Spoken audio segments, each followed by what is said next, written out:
Кайрадан Турсун, Нуржигит Баланбашев, Казармандан. Ассаламу алейкум, кыргыз элим.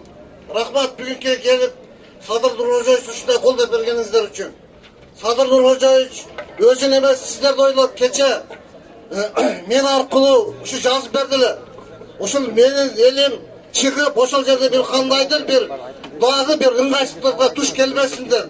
Сага карабастан ушул жерге келип отурасыздар. Сиздерден сураныч, бардыгыңыздар тынчтыкты сактап, тынчтык менен гана биз ийгиликке жетишибиз керек.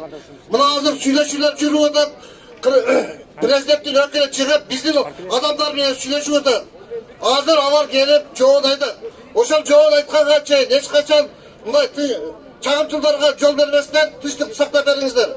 Андан тышкары Садыр Жапаровдун күнөөсү жок экендигин бүгүн мына менин телефонум азыр чалып, Эмилбек Каптагаев өзү айтып атат.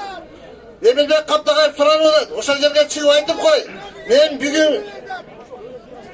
сөздүгүзбай тургула.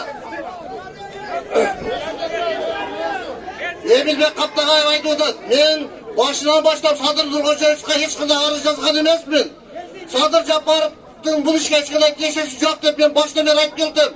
Ошого далил мына анын жазган карты 11-август 2017 жылы өзү Садыр Жапаров акталсын деп сотко кайрылып жазганмын. Ошону да айтып кой элге. Мен Садыр Жапаровду бүгүн да акталсын деп айтамын дейт.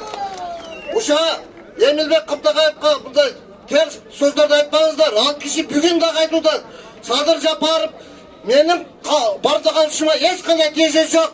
Анын күнөөсү жок. Ал акталсын деп. Ал дагы сиздерден менен кошо талап кылып атат.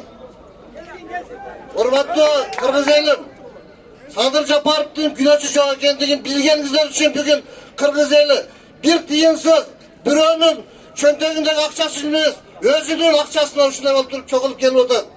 Ошон үчүн бардыгыңыздар ушул жерге келгенден кийин тынчтыкты сактап, акырына чейин тынчтык жолу менен Садыр Нуркожоевичти чыгарып алганга аракет кылайлы. Рахмат, көңүл бурганыңыздар үчүн.